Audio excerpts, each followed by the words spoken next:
আমাদের ছাত্রদলের নেতাকর্মীরা বিভিন্ন শিক্ষা প্রতিষ্ঠানের তারা হত্যাকাণ্ডের শিকার হচ্ছে, বিভিন্নভাবে নির্যাতনের শিকার হচ্ছে, আর সোশ্যাল মিডিয়ার বুলিং তো রয়েছে।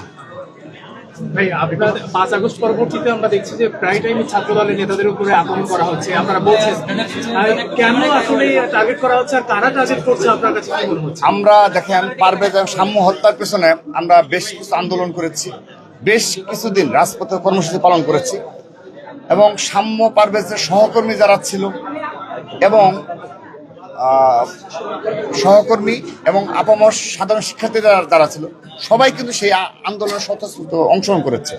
কিন্তু আমরা দেখেছি যে হ্যাঁ, যারা জড়িত তাদেরকে বলা হয়েছে, তাদের চিহ্নিত করা হয়েছে, সৌরদুর কারা ছিল কিংবা বনানীতে কারা ছিল, তাদেরকে গ্রেপ্তার করেছে, অধিকাংশ গ্রেপ্তার হয়েছে।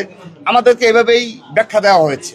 কিন্তু একটা সময় দেখেছে সাম্যের পরিবার, পারভেজের পরিবার, তারা কিন্তু নারাজি দিয়েছে যে না, তারা এতে সন্তুষ্ট নয়, আরো অধিকতর তদন্ত চেয়েছে, আমরাও চেয়েছি। কিন্তু সময়ের বাস্তবতায় আমাদের আইন শৃঙ্খলা রক্ষাকারী বাহিনী বারবারই আমাদের বলেছে না, এই তদন্তের মাধ্যমে তারা এটুকুই পেয়েছে।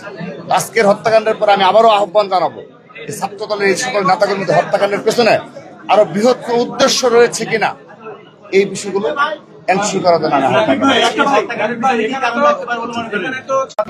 জি লালবাগ জেলার ডিসি তার সঙ্গে কথা হয়েছিল, যেটা ভাবছেন যে আপনি দুজন বড় তো বয়ফ্রেন্ডের কোনো ঘটনা একটা এরকম কোনো ব্যক্তিগত কারণ আপনারা খুঁজে পেয়েছেন?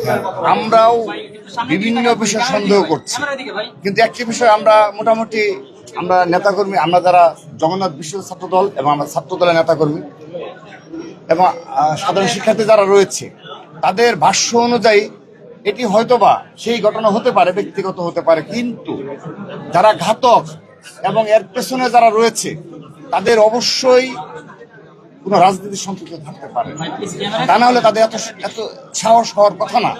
আপনি এরকম জগন্নাথ বিশ্ববিদ্যালয়ের একজন স্টুডেন্টকে এভাবে এসে ছুরিকাঘাত করবেন এরকম একটা বাসার ভিতরে, এটি কিন্তু অবশ্যই রাজনীতির পৃষ্ঠপোষকতা পেছনে থাকতে পারে। তো আমরা আগে করছি না, আমরা পুলিশ প্রশাসনের উপর নির্ভর করতে চাই। তারা পিবিআই এসেছে, তারা তদন্তের মাধ্যমে যে ব্যাখ্যা দাঁড় করাবে, এবং আমরা যেহেতু সরজমিনে এসেছি, আমরা এই বিষয়ে আরো বিস্তারিত বক্তব্য পরে দিতে পারবো। থ্যাংক ইউ ভাই।